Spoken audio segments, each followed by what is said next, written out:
This show is part of One Place, a daily network of focused briefings across the stories people follow most. Welcome to the Roundup. Today, Lionel Messi and Inter Miami head to the White House to meet with President Trump. The Las Vegas Raiders are hiking the price for star pass rusher Max Crosby, potentially cooling the trade market. Mike Trout will be watching the World Baseball Classic from home due to a complicated insurance dispute. The Dominican Republic unveils a powerhouse roster led by Juan Soto and Vladimir Guerrero Jr. Inter Miami announces a major naming rights deal for their new stadium opening this April. We take a deep dive into why insurance issues are keeping so many MLB stars off the field.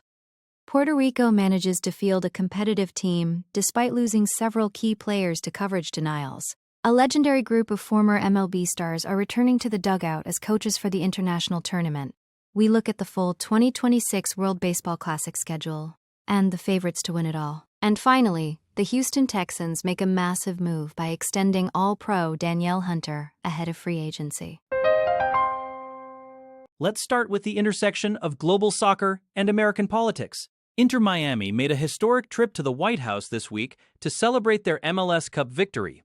And Lionel Messi brought a special gift for President Donald Trump, a bejeweled pink soccer ball. It was a high-profile meeting that combined sports stardom with the weight of the presidency.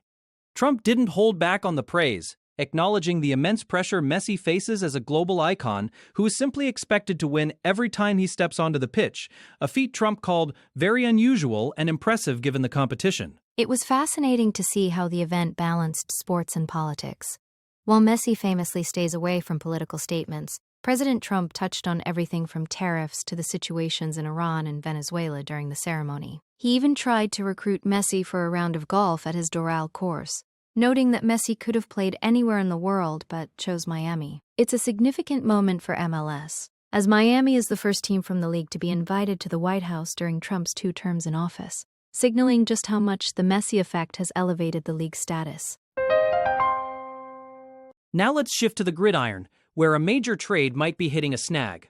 Max Crosby is arguably the biggest name on the NFL trade market right now, but the Las Vegas Raiders aren't letting their star edge rusher go for cheap.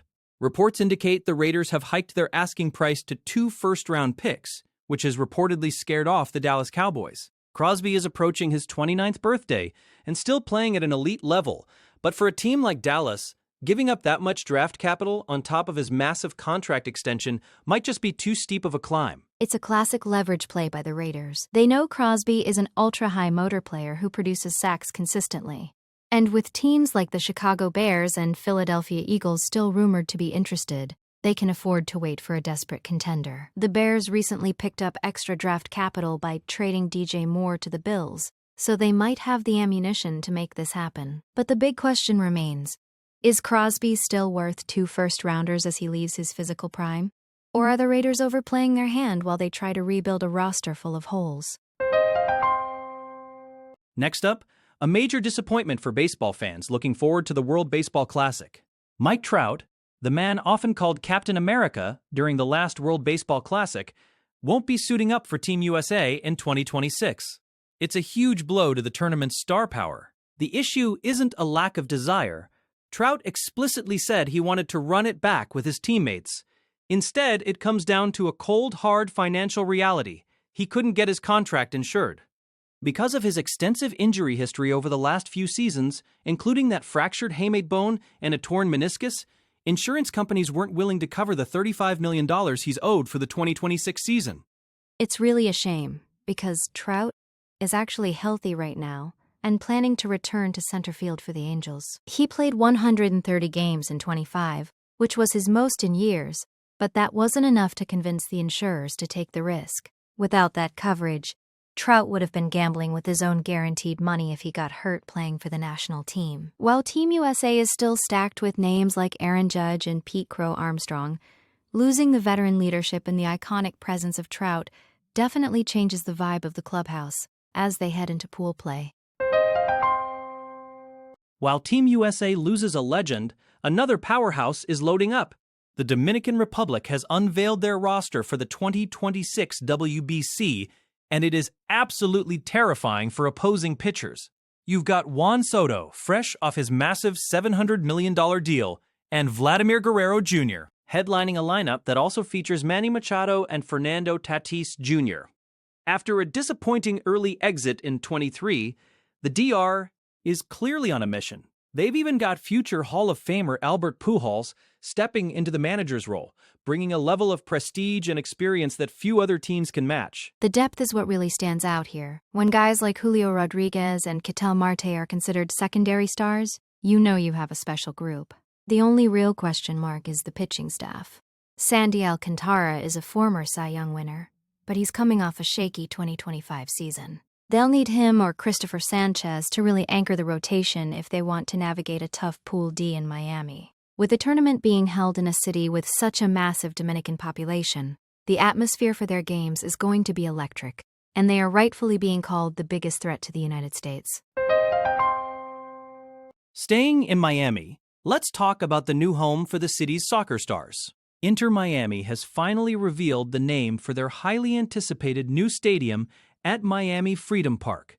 It will be called New Stadium, thanks to a multi-year partnership with the digital financial platform New. This isn't just a stadium. It's being billed as one of the most ambitious sports and entertainment developments in the country. While the project faced some delays that pushed the opening back to this April, the excitement is peaking. Jorge Mas, the team's part owner, said the partnership reflects the club's disruptor mindset and their goal to redefine what's possible in global football. The timing is perfect because the Herons have been playing on the road to start the MLS campaign, and they'll finally get to return to their permanent home for a match against Austin FC on April 4th. Beyond the naming rights, New will also have its brand on the back of the team's jerseys and be integrated into a new community hub at the park. It feels like the final piece of the puzzle for the franchise that Messi built. They've got the stars, they've got the trophies, and now they finally have a world-class venue that matches their global ambition. Now, let's go back to that baseball insurance story, because it's affecting more than just Mike Trout. The complexity of the insurance issue comes down to how risks are classified for players on 4-0 man MLB rosters. National Financial Partners looks at a player's history and labels them as low, moderate, or chronic risk. If you've spent 60 days on the injured list or had multiple surgeries, you're likely going to be denied coverage. What's really controversial is the age limit. Once a player hits 37, they generally can't get coverage. This is why Miguel Rojas was blocked from playing for Venezuela, which has sparked some heated questions about whether Latin American teams are being disproportionately affected by these rules. Exactly, and the stakes are high because these policies protect the MLB teams, not the players. Since MLB contracts are guaranteed, the player gets paid either way, but the team needs that insurance payout to cover the salary if a star gets hurt while away from the club. We even saw a wild moment where the superstar Bad Bunny offered to personally pay for Carlos Correa's insurance just so he could represent Puerto Rico, but the Astros and his agents ultimately advised against it. It highlights a massive tension between the desire to grow the game internationally and the financial protection of the multi-billion-dollar MLB franchises. Speaking of Puerto Rico, they've had to navigate these insurance hurdles more than most. Team Puerto Rico actually considered pulling out of the World Baseball Classic entirely because so many of their stars, including Francisco Lindor and Carlos Correa, were denied insurance coverage. It was a crisis for the federation, but they've decided to push forward with a revamped roster. The big surprise addition is Nolan Arenado. Even though he played for Team USA in the last 2 tournaments, he decided to honor his mother's heritage this time around and suit up for Puerto Rico. It's a massive boost for a team that was feeling the sting of those insurance denials. They've also got some serious talent in the dugout, with former Cardinals legend Yadier Molina returning as manager. Molina is a tactical genius behind the plate, and he's already shown he can lead this team to deep runs in the past. While they might be thinner than usual due to the losses of Lindor and Correa, having guys like Edwin Diaz, Seth Lugo, and Heliot Ramos still gives them a puncher's chance. Puerto Rico has finished as the runner-up twice in this tournament, so you can never count them out, especially with the passion they bring to every single game. The star power in the dugouts might actually rival the talent on the field this year. The 2026 WBC is turning into a who's who of retired MLB legends. We already mentioned Albert Pujols managing the Dominican Republic, but he's just the tip of the iceberg. You've got Miguel Cabrera coaching for Venezuela, Andrew Jones taking the reins for the Netherlands, and even Dusty Baker coming out of retirement to manage Nicaragua at 76 years old. It's a beautiful bridge between eras, where the heroes of the 2000s are now the architects of the next international dynasties. For fans, seeing these icons back in uniform is a huge part of the tournament's nostalgia and charm. One of the most heartwarming stories is Andrew Jones managing his son, Drew Jones, who is a top prospect. They are the first father-son duo to share a dugout in this capacity in WBC history. Meanwhile, Team USA has surrounded manager Mark DeRosa with a staff of former All-Stars like Andy Pettitte and Brian McCann. Even Italy has brought in Jorge Posada to help lead their squad. These guys aren't just there for show. They bring a championship-or-bust mentality and a wealth of postseason experience that really helps these younger players handle the intense pressure of a single elimination tournament. Let's look at the road ahead for all these teams as the tournament kicks off. The 2026 World Baseball Classic is officially here, with pool play opening on March 4th. We've got 20 nations competing across 4 different cities: San Juan, Houston, Tokyo, and Miami. Only 10 of those teams will make it to the single elimination bracket. While Japan is the defending champion, the United States is coming in with what many experts call the deepest group of stars.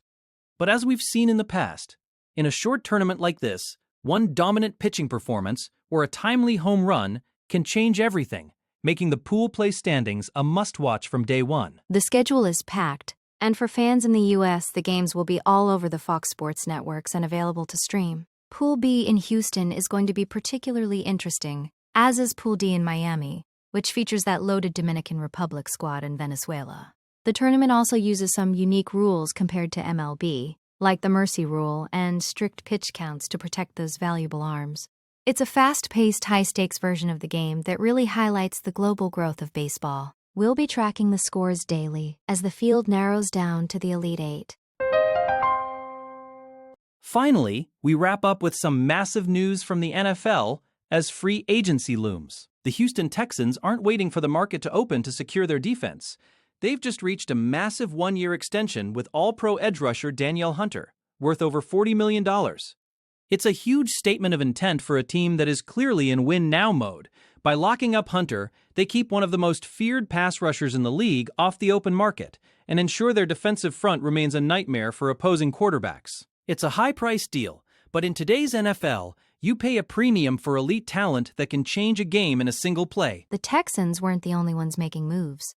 We also saw the Buffalo Bills trade for Bears wide receiver DJ Moore, giving Josh Allen another elite weapon to work with. In exchange, the Bears are picking up a 2026 second-round pick as they continue their own roster shuffle. And don't forget the Rams, who just traded for Chiefs cornerback Trent McDuffie. With free agency officially opening on March 9th, these early trades and extensions are just the tip of the iceberg. We're expecting a frenzy of activity as teams look to fill holes before the draft, with players like Trey Hendrickson and Kenneth Walker III still potentially on the move. That's all for today's briefing. From the White House lawn to the diamond and the gridiron, it's been a busy week in the world of sports. Thanks for joining us. Make sure to follow the show so you never miss our daily deep dives into the stories that matter most. We'll be back tomorrow with more updates. See you then.